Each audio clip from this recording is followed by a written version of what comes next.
Good morning, traders. I'm Dennis Dick. And I'm Joel Icahn. Welcome to Wednesday's edition of Premarket Info. Well, Wednesday's edition, giving back all the gains that we got yesterday. Wow, 10-point sell-off here overnight. ADP a little worse than expected, knocking another point or two off of a spoos here, Joel. What's going on?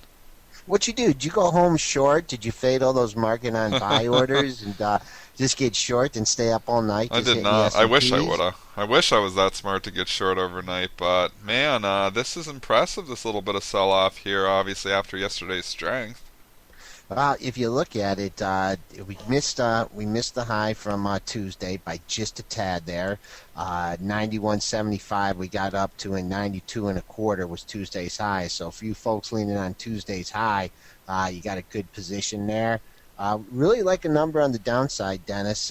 You had a Monday's close at 74 and a quarter, Uh-huh. Tuesday's low at 75 and a quarter. You've hit 75 and a half in the pre-market. So huge level there. We hold there, then we're just going to go back up and rally like we always do. You break through that 74 and a quarter level, and who knows? We may see that 66.75 level, which was a low on Monday, but you got to expect a little bit of a grind before that. Yeah, and it looks like, just looking at the chart there, the last 2 days' ranges real close to each other, were they? Because you're saying the 1675. What was the Yeah, high from 2 days exactly. ago too? The Well, high. it's not 2 days ago. That I'm showing yesterday's Yeah, high. yeah, This is today. yesterday's high. Yeah. Yep.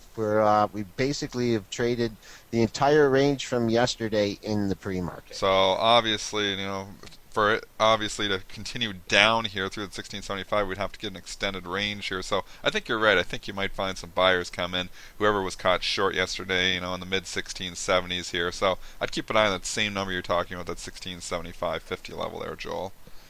Gold rebounding a bit here this morning. I fooled you. I went to gold. But still, obviously, pretty weak compared to where it was 2 days ago. We're back up to 1300 almost, anyways, trading 1298 right now. Right. Made a new low of the move, but we have rebounded here. We did get down to 1276.90. I believe our low was at 1282 and change yesterday. 1300, a little bit of a psychological number, Yeah. but a lot of times in gold here, you see the big move. You had the big move here, the big up move, and a day of consolidation before the next move. A couple days of consolidation. Hmm. So I think today is going to be your consolidation day. It's not going to run one way, big or the other, and see if it's ready to make another major move down. You were looking at the chart of crude there before I fooled you and went to the gold. Crude here just kind of hanging out, 102.20. Where do you think here? Are we going to stay above this $100 area here, or are we eventually going to start to break down and try to test $100? No, definitely, we're definitely staying above here. Definitely staying. Why are we definitely staying above A here? bullish crude this morning. I You're, don't know. I don't know. I don't know what's wrong with me. No, we put the double bottom in place, Dennis, yesterday, Monday and Tuesday, 101.05, 101.06. Crude likes to do that, put a formation, double bottom, triple bottom in place, and then reverse. So we did put that in Monday and Tuesday. Haven't been able to hit it in the pre-market and trading up right now. I think you got a lot of room in the crude market up to this 102.58 to 102.70 level.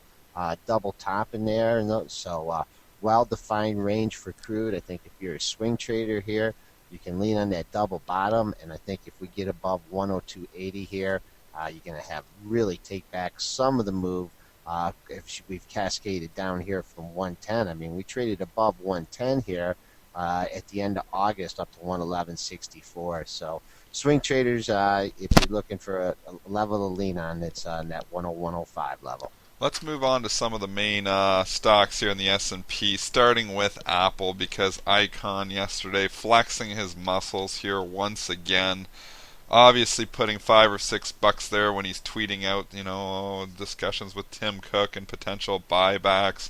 Man, this Twitter icon, it's kind of almost a little bit annoying, isn't it? Every time it seems like Apple starts going down, I'll just do a little tweet about it and I'll put another 5, 6 points on that stock. Yeah, I guess the SEC. I Guess I guess don't no care one about really, that. yeah, just really doesn't care about it. I guess unless you're like selling into it, if I Yeah, kind, I and guess you can always give your opinion. He just seems to give it a little bit too often there and talking, always trying to give something to give his stocks a pop. We know how he works. But Apple is giving back a couple bucks here this morning, but it was a good pop for Apple there yesterday, and obviously rallying off that whole 480 area. Yeah, I like our traders to keep pay attention here. Yesterday's high was 489.14. Going back on the 25th, you had a high at 489.64. So call that whole 490 level major resistance for the issue. We're 4 points away from that. I think we better get back above about 490 today, or we can flop back down here and fill some of these gaps. When it went straight up from 450 to 490. 495 and change. I mean, usually those quick moves in 3 or 4 or 5 days with gaps usually don't hold up over the course of time. While we're speaking about Icahn, there was an interesting article over there at Benzinga talking about Icahn's top holdings. Let's just look at a few of those of his top holdings. Obviously, Apple's one of the bigger holdings here, but he's also got obviously a big holding in Netflix, which we talk about quite a bit. Might as well talk about that one for just a second because Netflix actually did break out and make new all-time highs again yesterday. It is pulling back with the overall market here this morning, but man, this stock just continues to march. Right, new all-time high yesterday, 324.70. I wish I could trade Netflix the way I talk about it on the show because we were talking about that $300 level and Yeah, that and you it really held there. couldn't. It was Yeah, hard. you really couldn't get excited until it broke through that 290. It's a basic number, but just looking at the chart, it hung there, made a low at 300.35, and then made that all-time high yesterday. Trading down a little bit here in the pre-market, so you want to keep an eye on that all-time high, 324.70. All-time high close here at 24.62. But on a relative basis, is the S&Ps. I mean, this stock is holding up very well this morning. Yeah. And those basic numbers, like we talk about basic numbers on the show, those work for a number of fundamental reasons. First of all, the $300 level is just psychological. So a lot of traders just get that level in mind and are positioning off of that 300 level. Second thing, it's a simplified level and institutions are positioning there too. And the third thing, which might be the most important thing, is that it's a common strike price for your options. So you get a lot of traders that have option positions with the strike of 300, and then they'll jockey obviously their open option positions and position the equity sometimes against it. So that's a main reason why these big whole numbers like that will offer support or resistance, or if stocks will hang out there sometimes for a few weeks. And 300 was the same thing with Netflix. It kept giving the stock support, it kept bouncing off of it, and now it just continues to rally here. A couple other stocks that Icahn is holding. Chesapeake CHK is another one of his big holdings. Man, he's had a good year because all these stocks are pretty strong, the ones that he's holding anyways. 26.24 is where it closed on the day. It is just traded down to 25.90, but this Chesapeake chart, it's been pretty good.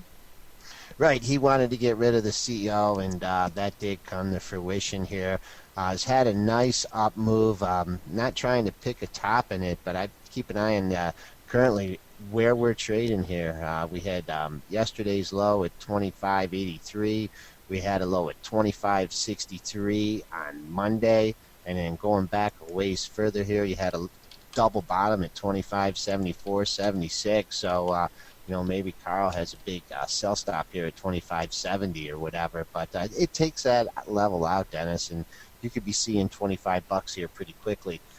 Just a quick note here: the S&Ps are slipping here Yeah. in the pre-market. We're a buck away from the low here, coming into some support all the way down to that 74 and a quarter, 75 half level. I just wanted to alert our traders to that update. Let's move on to some of the earnings stocks because we got a couple big ones that did report earnings. Start with Global Payments, which is GPN. Stock reported earnings there last night, a dollar versus 95 cents, 629.7 million versus 623.8 million. Stocks getting a good lift off of this report here, trading at new highs here, 54.49 after closing at 50.70. Global Payments off to the races. Right, ringing the cash register here for investors. We made a high at 54.75. We're just floating up there here, not really pulling back off that level. So Go. we'll be keeping an eye on 54.75. It's really the only number. I guess you'd have to go. Let's go a little bit Yeah, longer if you term look at the out here. monthlies though here, even go further back than that, Joel, go back into like 2009 actually and 2006 too. We had multiple highs in this 54.5 to 55 area here. So this is really interesting. Yeah, I can see your point now on 2006 where we had that high at 54.78, and then in also 2009 we got to 54.50, 54.52, 54.34. So you're talking about some significant resistance from the past 7 or 8 years here we're coming into right now. So stock could open into resistance. I guess we're tipping our hand on this one. just a bit there. Monsanto MON reported earnings here too. Stock trading weak. Lost 47 cents. We're supposed to only lose 43 cents. 2.2 billion versus 2.24 billion, so missing the top line there as well. And they lowered 2014 guidance, the old triple whammy trick. $5 to 5.20 they're seeing earnings. Estimates are up at 5.33, and that's actually stocks ex dividend today too for 43 cents. So you got to knock that off the price too. We're trading at 103 right now after closing 105.05. So after all that, it's only down $2. Yeah, well, your HFT buddies getting whooped up on this thing. Took it down to 101 here, that initial spike. Getting a little reprieve here, back up to the 103 and a quarter level. So looks like the rebound is stopped here at the 103 and a quarter level. So we'll keep an eye on that. Got to take a look at the daily charts. Was just kind of just having a rally here, not a rip roaring rally. It started to pull back here ahead of the number. I'm keeping an eye. I know you have the pre-market low at 101, but I think your initial support now is going to come in right at the 102 level, as you had two lows right around there, 101.92 and 102.14. So that's your initial support point. Then, of course, the pre-market low 101, and that's supported, not really, 100.52. So a couple levels to take a look at here in Monsanto. Autodesk here, ADSK, in the news. They're doing an acquisition, plus they also gave a guidance update. 20 or 36 to 40, I think, versus 39 or something. That guidance was right there. It was close, actually. What's Sales that guidance a mean? little lower too. Stock is popping though, so this acquisition, I think what they, you can see the real wild range here we had after this news just reported about 20 minutes ago.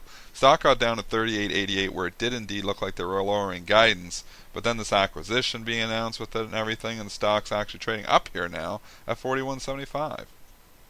Yeah, real yo-yo session here for the issue. Yeah. What's sticking out here to me on the charts here, got to look at the daily in order to get this perspective here. You did have that spike high at 42.41 last week on the 26th.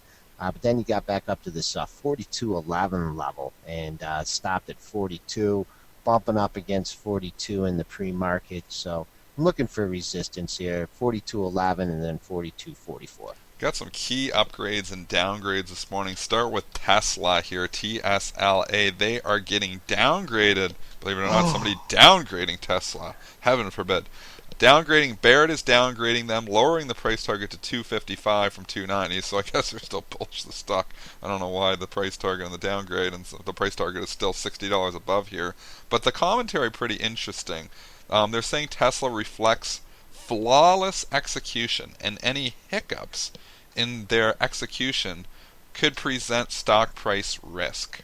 So that's knocking $3.60 off the price here of Tesla right now. We still haven't got to. Well, actually, did we get to yesterday's low? Yesterday's low was 188.37. Looks like we cut through there briefly here, but we're trading above yesterday's low right now. So, and then the day before that, the low was 188. So I guess that's the bogey I'm using. If this thing starts taking out 188, maybe you get a little bit more concerned. But it looks like they're kind of shrugging this off a little bit here on Tesla.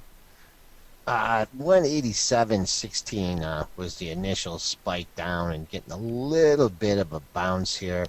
Have two lows here, Dennis. You identified them, 188 and 188.37. You did get through that in the pre-market here, so I'd be using that. You break below 188, have a couple minor stopping points, 186.43, 185 and change, but we really start to break through that 185 level. I'm looking at a 5 point drop here, perhaps as low as 180. Your favorite stock in the whole world gets downgraded at Alcoa. Deutsche Bank. Yeah, you know what one I'm gonna. Alcoa, Joel's favorite stock in the whole world, downgraded at Deutsche Bank here this morning.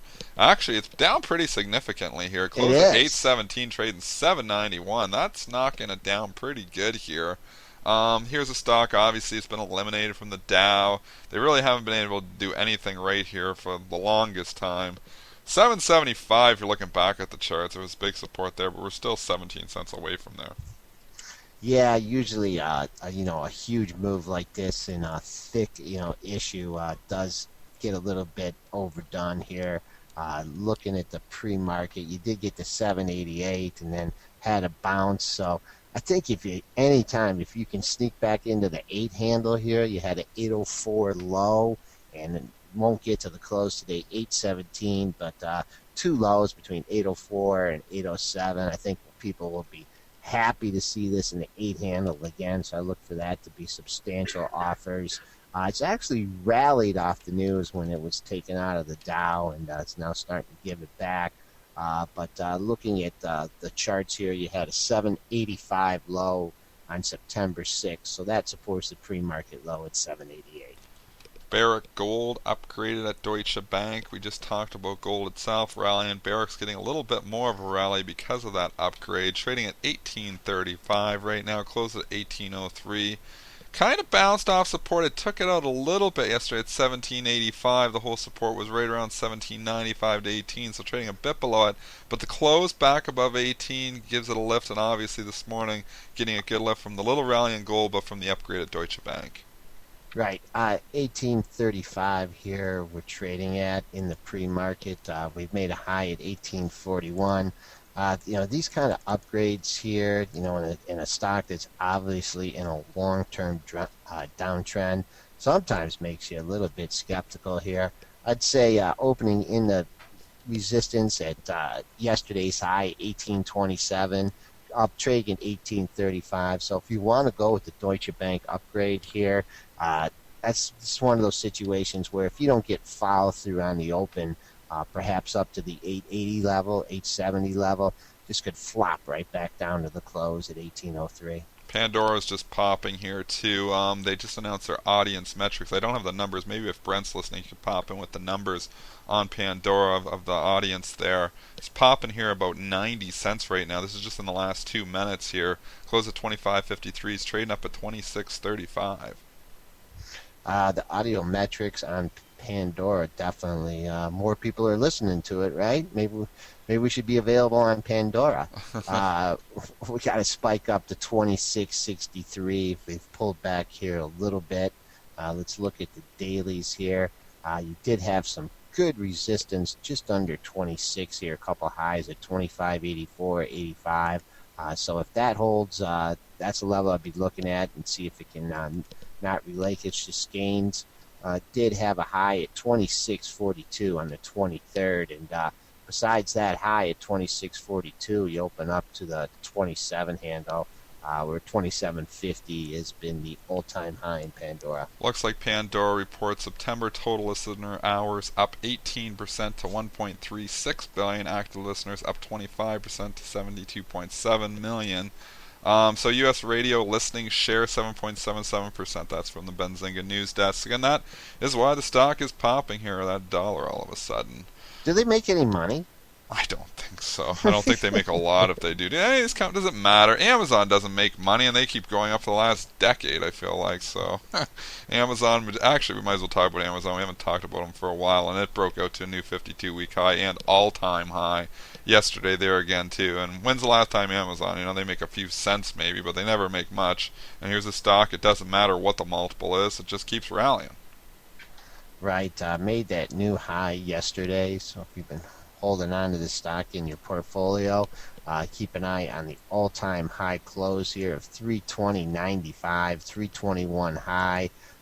It also had a high back at 320.57 here, so For this, in order for this move to continue on the upside, we're trading down 2.5 bucks. I'd have to see us get back above that 320 level. Get above the all-time high close 320.95, or you could be giving back some of these gains here, perhaps under 315 to 313.65. We're just treading water here, right above those lows there. 1677 is where we just are trading right now. So we're a buck and a half off that number. What's the number we got to look at? Is it 1675? Is that what you're saying there, or is Yeah. That encompasses Monday's close, 74 1/4. Tuesday's low, 75 1/4 here. A little confluence here with those two levels. So that's the number, Dennis. We got to hold that. We're $2 away here. Buyers are stepping in, covering those shorts overnight. Below that level here, you get the low of the move so far, which has been at 1666.75. Coming back on the upside here, I guess you just would have to look at your 15-minute chart here. That's like the shortest term I like to go here when I'm looking at moves in the indexes here.